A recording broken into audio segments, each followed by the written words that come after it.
밤의 차디찬 바다였어요. 천둥이 하늘을 가르고 번개가 바다를 밝혔습니다.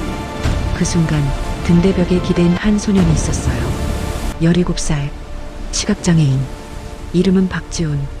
아이는 손에 붉은 끈을 꼭 쥐고 있었습니다.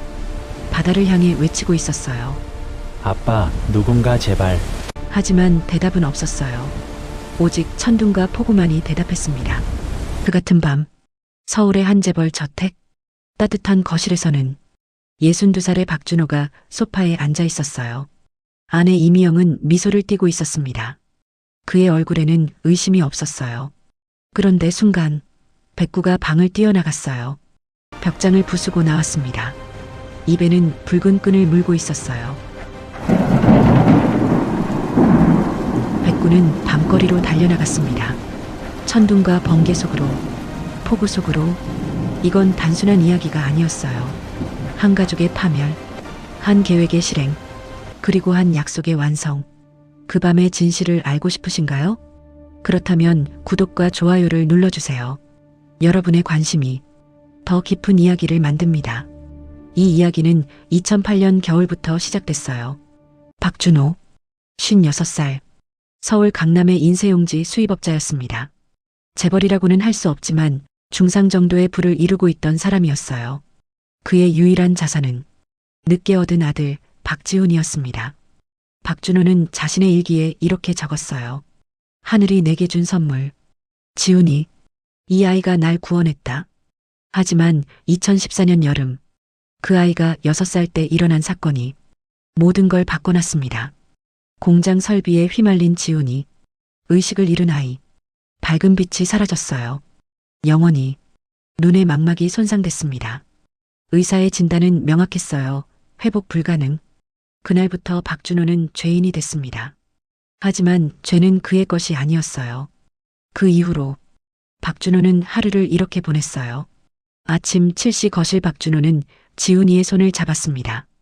우리 계단 세는 시간이다. 준비됐나? 네, 아빠. 계단이 23개였어요. 지훈이는 계단을 내려오며 셌습니다. 매일매일, 하루에 6번, 아침, 점심, 저녁, 그리고 밤 3번. 이건 단순한 운동이 아니었어요. 아버지가 아들에게 하는 사랑의 언어였습니다. 지훈 23계단을 다 센 후, 아빠, 오늘도 23개 맞지? 그렇다. 우리 지훈이 기억력은 정말 천재다. 박준호는 아들의 안내견으로 진돗개 한 마리를 들여왔어요. 흰색 진돗개 백구. 그 개는 지훈이의 눈이 됐습니다. 어느 날 오후였어요. 박준호는 자신의 서재에서 붉은색 끈 2개를 꺼냈습니다. 실크천으로 된 매우 고급스러운 끈이었어요. 우리 지훈아, 와봐. 아빠가 특별한 걸 해줄 거야. 박준호는 지훈이의 손목에 끈 하나를 묶어줬습니다. 그리고 백구의 목에 같은 끈 하나를 묶어줬어요. 이 끈을 봐. 이건 우리가 나누는 약속이다. 이 끈이 있는 한, 넌 절대 혼자가 아니야. 우리의 약속이다. 그 약속은 14년을 지속했어요. 하지만 그것을 끝내려고 하는 여자가 나타나기 전까지만 말입니다. 2015년 여름이었어요. 박준호는 52살 먹은 친구의 주례로 결혼식에 참석했습니다. 그곳에서 그는 한 여자를 만났어요. 이름은 이미영, 47살. 전 남편과의 사이에 16살 아들 하나를 두고 이혼한 여인이었습니다. 외모는 그 나이 대치고 매우 보존 상태가 좋았어요. 3개월 후 박준호와 이미영은 교제를 시작했습니다. 그리고 6개월 후 결혼식을 올렸어요. 박준호는 자신의 친구에게 이렇게 말했습니다. 아내가 정말 지훈이를 잘 챙겨줄 것 같다고. 지훈이도 엄마가 필요하지 않겠냐고. 처음 몇 개월은 이미영은 완벽한 배우였어요. 박준호 앞에서 그녀는 다정한 계모였습니다. 우리 지훈아, 엄마가 도와줄게. 조심해서 내려가거라. 형, 내가 최고의 선택을 했어. 이미영이 정말 좋은 여자야. 하지만 박준호가 출장을 떠나는 순간 그 여자의 얼굴은 완전히 바뀌었어요. 2016년 3월 15일 박준호가 홍콩 출장을 떠났습니다. 그 밤 거실 저녁 6시 지훈이는 식탁에 앉아 있었어요. 밥 위에 반찬들이 푸짐하게 담겨 있었습니다. 순간 이미영이 밥그릇을 들어 올렸어요. 이봐, 이 녀석아 밥은 그만 떠먹어.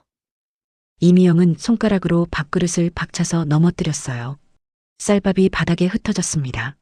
지훈이의 얼굴에 충격이 흘렀어요. 이미영은 차갑게 말했습니다. 의료비가 얼마나 나가는데 밥까지 많이 먹어? 그 밤 지훈이가 먹은 것은 물 한 잔이었습니다. 2016년 4월 박준호가 부산 출장을 간 사흘 동안 이미영은 지훈이의 지팡이를 숨겼어요.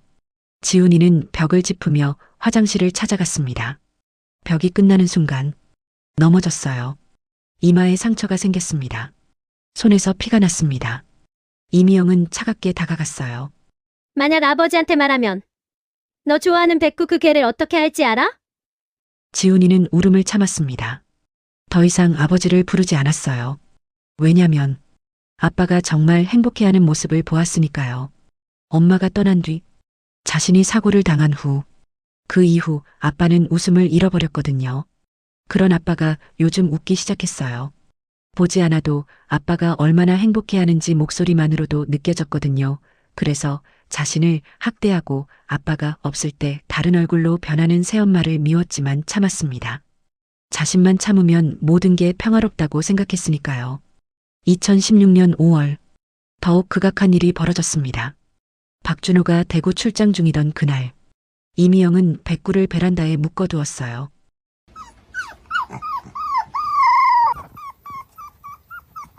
음식도 물도 없이 백구는 이틀을 굶었습니다. 베란다에서는 지훈이의 울음소리가 들렸어요. 베란다 방향으로 울부짖으며 백구, 백구, 나 여기 있어. 8일째 날 박준호가 돌아왔습니다. 백구는 더 이상 짖지 못했어요. 박준호는 수의사에게 진찰을 받으러 갔습니다. 수의사의 진단은 이랬어요. 스트레스성 거식증. 박준호는 의심하지 않았습니다. 아내를 신뢰했거든요. 이미영의 친아들 김태준. 당시 16살이었어요. 태준의 게임방. 이미영이 들어갔습니다. 엄마, 저 장애인 때문에 아빠가 우리한테 관심을 안 가져요. 태준아, 엄마 말을 잘 들어. 아빠한테는 네가 아들이야. 너뿐이라고. 무슨 말인지 알지? 엄마가 그렇게 만들 거야. 그러니까 넌 그냥 모른 척해. 그럼 이 집은 우리 것이 되는 거고 아빠의 재산도 다 네 것이 되는 거야. 이 집은 모두 우리 거야. 태준은 말이 없었어요. 하지만 그 말의 의미를 알았습니다. 이미영 손가락을 입에 가져가며 넌 그냥 조용히 있어. 엄마가 다 알아서 할 거니까. 다 계획이 있거든. 그러니까 너 아무것도 말하지 마. 그 순간부터 태준도 공범이 됐어요. 2016년 7월 이미영은 조용히 준비를 시작했습니다. 보험사를 찾아갔어요. 혹시 남편이 상속 구조를 어떻게 설정했는지 알 수 있을까요? 보험 설계사의 답변은 명확했어요. 상속 1순위 장애자녀, 상속 2순위 배우자 및 나머지 아들. 이미영은 알게 됐습니다. 박준호의 재산 약 120억, 상속 1순위 박지훈, 상속 2순위 이미영과 그 아들 태준. 그 순간 이미영의 눈빛이 변했어요. 계획이 시작되는 것이었습니다. 2016년 8월 20일 박준호는 자신의 서재에 들어앉아 있었어요. 일기장을 펼쳤습니다. 지훈이가 요즘 위축되어 보인다. 엄마와의 시간이 필요할 수도 있겠지. 그날 밤 거실 이미영이 박준호에게 다가갔습니다. 여보, 요즘 지훈이가 좀 힘들어하는 것 같아요. 남해의 시각장애 아이들을 위한 치료 프로그램이 있다고 하는데요. 저랑 지훈이가 다녀오면 모자 관계도 더 좋아질 것 같고요. 좋은 생각이네. 그럼 그렇게 해요. 너무 좋은 생각이야. 역시 지훈이 위하는 건 당신뿐이네. 늘 고맙게 생각해요. 박준호는 의심하지 않았어요. 아내를 신뢰했습니다. 그 날짜는 2016년 9월 22일로 잡혔어요. 2016년 9월 22일 박준호는 회사를 나왔습니다. 차는 항구 방향으로 향했어요. 차 안에서 박준호는 아내에게 전화를 걸었습니다. 여보, 지훈이 잘 챙겨서 가고 있지? 위험하지 않게. 네, 여보 조심히 가고 있어요. 그렇구나. 조심히 다녀와. 그 전화가 마지막이었어요. 남해 항구였어요. 이미영은 지훈이의 손을 잡고 내렸습니다. 엄마, 여기가 어디예요? 이곳은 특별한 곳이야. 너만을 위한 특별한 여행이야. 통통배에 올랐어요. 선장은 뭔가 불편했습니다. 선장이 이미영을 바라봤어요. 이 아이를 혼자 남겨놓는다고요? 네, 이게 프로그램의 일부예요. 명상 시간이라고요. 선장은 의심했지만 반박하지 않았습니다. 배가 출발했어요. 차디찬 남해의 외딴 섬이었어요. 등대 앞, 이미영은 지훈이의 손을 놓았습니다. 엄마, 여기 어디예요? 30분 뒤에 올 거야. 여기 있어. 배 엔진음이 울렸어요. 점점 멀어졌습니다. 섬 위에는 오직 지훈이만 남겨졌습니다. 그리고 17살 소년의 절망이 있었어요. 서울의 재벌 저택이었어요. 거실, 박준호는 소파에 앉아 신문을 읽고 있었습니다. 그 순간 백구가 방에서 튀어나왔어요. 울음이 아니라 비명이었습니다.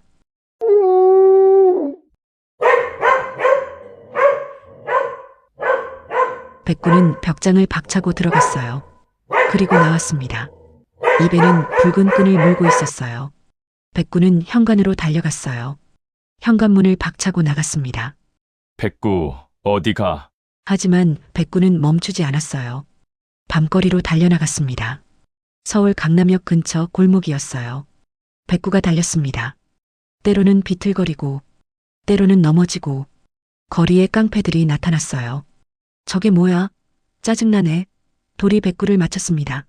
술 취한 남자가 발로 차려고 했어요. 발길질이 백구를 날렸습니다.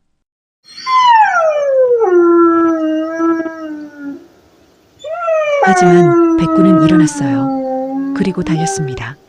입에는 여전히 붉은 끈을 물고 있었어요. 고가도로 아래 자동차들이 줄지어 달렸습니다. 백구는 도로 한가운데를 뛰어다녔어요. 자동차들이 급브레이크를 밟았습니다. 백구는 자동차를 피하면서 죽어라 달렸습니다. 자신의 어린 주인을 찾아서 위험을 감수하고 달렸습니다.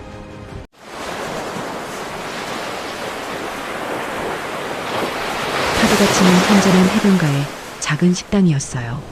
노인 여성이 주인인 조그마한 식당. 백구가 식당 앞에 쓰러져 있었습니다. 혀가 바닥에 닿아 있고 눈은 반쯤 감겨 있었어요. 아이고, 웬 개가 여기에 누워 있어. 다 죽어가네. 불쌍해라. 밥이라도 줘야겠네. 에고. 아주머니는 밥 한 그릇을 준비했습니다. 따뜻한 흰쌀밥에 물을 말아죽처럼 만들어서 백구 코앞에 가져다가 놓아주었어요. 예, 먹어. 뜨거우니까 조심해서 먹어. 백구는 밥을 보지 않았어요. 대신 바다를 향해 짖었습니다.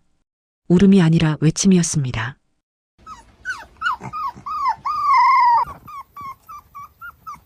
아주머니는 백구의 목을 만져봤어요. 지칠 대로 지친 개. 하지만 입에는 여전히 붉은 끈을 물고 있었습니다. 이게 누굴 찾으려고 이렇게 필사적이야? 밤 11시 30분. 공터였어요.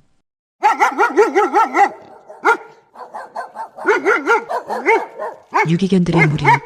모두 상처가 있는 개들이었습니다. 한 마리는 눈이 흐렸어요. 한 마리는 다리를 절뚝거렸습니다. 한 마리는 귀가 터져 있었어요. 그들은 모두 버려진 생명들이었습니다. 그리고 한 마리는 녹슨 목걸이를 한 개가 있었어요. 백구가 그 개 무리 앞에 섰습니다. 싸움이 터질 것 같았어요. 그런데 개들이 물러났습니다. 그 녹슨 목걸이 개가 앞으로 나왔어요. 이 개는 5년 전에 버려진 개였습니다. 주인이 다시 찾지 않았고 보호소도 거부했던 개였어요. 하지만 그 개가 아는 것이 하나 있었습니다. 버려짐의 슬픔. 두 개는 싸우지 않았어요. 대신 함께 걸었습니다. 항구를 향해. 새벽 12시. 항구였어요. 통통 배가 정박되어 있었습니다. 백구와 녹슨 목걸이 개가 배 앞에 섰어요.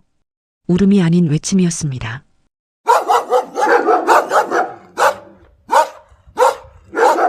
선장이 잠에서 깨어났습니다.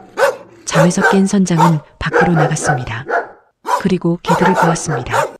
뭔가 절박한 외침이란 걸 본능적으로 알게 되었고 그 순간 그때의 기억이 스쳤습니다. 섬이었어요. 지훈이는 여전히 등대벽에 기대 있었습니다. 이제 7시간을 버텼어요. 아무도 오지 않았습니다.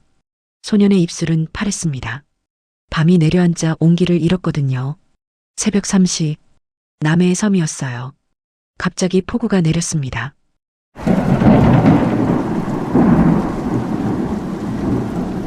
지훈이는 몸을 웅크렸어요. 추위로 떨렸습니다. 배고픔으로 흐느껴 울었어요. 섬 위에는 오직 천둥과 번개만이 대답했습니다. 새벽 4시, 선장은 배를 움직였어요. 하지만 폭우가 심했습니다. 선장의 얼굴에는 결연함이 있었습니다. 그는 알고 있었어요. 무언가 잘못됐다는 것을 말입니다. 새벽 5시 30분, 폭우 속에 베었어요. 파도가 몰아쳤습니다. 선장은 주의 깊게 핸들을 잡았어요. 바다는 거칠었지만 선장의 눈은 맑았습니다. 새벽 6시, 섬에 도착했습니다. 선장이 먼저 내렸어요. 그 순간 등대벽에 기댄 지훈이, 차가워진 몸, 앞도 보이지 않는 지훈이는 서서히 저체온으로 정신을 잃고 있었어요. 선장의 표정이 창백해졌어요. 백구가 뛰어내렸습니다. 녹슨 목걸이 개도 뛰어내렸어요. 지훈이는 손을 뻗었습니다. 백구의 목에 있는 같은 붉은 끈을 만졌어요. 혹시 백구야? 어떻게 여기에 왔어? 지훈이는 백구를 만져보았습니다. 보이진 않았지만 백구가 얼마나 고생했는지 느껴졌습니다. 말라버린 몸과 비릿한 냄새, 그리고 비에 젖은 우리 백구. 지훈이는 참고 참은 눈물이 한꺼번에 쏟아졌습니다. 그리고 약속을 지킨 백구를 한없이 껴안고 한참 동안 울었고 너무나 감동했습니다. 그 광경을 선장은 안타까운 마음과 치근한 마음으로 쳐다보며 같이 눈물을 흘렸습니다. 약속의 끈이 한 점으로 모였습니다. 새벽 7시, 경찰청이었어요. 선장이 박준호를 찾아갔습니다. 백구와 지훈이가 따라갔어요. 박준호의 얼굴이 창백해졌습니다. 지훈아, 괜찮니? 조사가 시작됐어요. CCTV 분석, 항구 기록, 보험 서류, 통화 기록, 모든 증거가 나타났습니다. 조사실이었어요. 이미영이 앉아 있었습니다. 팔이 떨렸어요. 입이 떨렸습니다. 수사관이 화면을 보였어요. CCTV에 찍힌 이미영. 통통 배에 지훈이를 태우고 그리고 혼자 돌아오는 모습이었습니다. 그리고 문자 메시지였어요. 이미영의 친아들 태준이 보낸 문자. 엄마, 저 애 없으면 우리 거야? 응, 곧 될 거야. 모든 게 드러났습니다. 계획된 살인, 보험금 사기, 상속 조작. 그것은 한 여자의 계산된 악이었어요. 검찰은 이미영을 기소했습니다. 혐의 살인 미수, 아동학대, 보험 사기. 재판부의 판결은 명확했어요. 최종 판결 징역 18년. 1년이 지났어요. 박준호는 인쇄사업을 정리했습니다. 그리고 시골 마을로 내려갔어요. 넓은 마당, 하늘이 보이는 집, 백구는 여전히 살아있었어요. 그리고 그 녹슨 목걸이 개도, 마당에는 구조된 유기견들이 있었습니다. 지훈이는 모두의 이름을 알고 있었어요. 아빠, 오늘은 개가 몇 마리예요? 어제 들어온 개까지 모두 12마리구나. 다들 몸이 아프지만 너무나 착한 아이들이고 너의 눈이 되어줄 친구 같은 존재란다. 지훈이는 붉은 끈을 만졌어요. 그것은 여전히 그의 손목에 있었습니다. 그리고 어느덧 시간은 흘러 지훈이는 25살이 됐어요. 아이였던 지훈이는 멋있는 청년으로 성장했고 아빠는 나이가 들어 지훈이를 의지하는 할아버지가 되었습니다. 모든 게 변했고 성장했고 또 평온했습니다. 이별과 만남의 연속이었던 그 시간 속에 지훈이는 더 단단해졌습니다. 이제 유기견 보호소는 지훈이가 운영하고 있었습니다. 백구도 녹슨 목걸이 개도 하늘나라로 갔어요. 하지만 그들의 약속은 여전히 살아있었습니다. 박준호 눈가에는 주름이 많았습니다. 그 주름들은 후회의 흔적이었어요. 제가 한 여자를 너무 신뢰했습니다. 우리 지훈이는 장애가 있었지만 그 여자의 마음이 더 장애가 있었던 것 같습니다. 박준호가 지훈이의 손을 잡았어요. 눈이 보이지 않은 건 우리 지훈이었습니다. 하지만 마음이 보이지 않은 건 저 같은 어른이었어요. 미안합니다. 가족 안의 폭력, 말없는 학대, 그것이 가장 무서운 폭력이었거든요. 주변에서 이런 일을 본다면 관심을 가지고 어른들이 아이들을 지켜주세요. 저희가 관심이 한 가족을 살릴 수 있습니다. 이 사연이 마음에 남으셨다면 구독과 좋아요 한 번씩 눌러주세요. 여러분의 관심이 더 깊은 이야기를 만듭니다. 여러분의 의견이 우리 사회를 더 깨어있게 만들었거든요. 감사했습니다.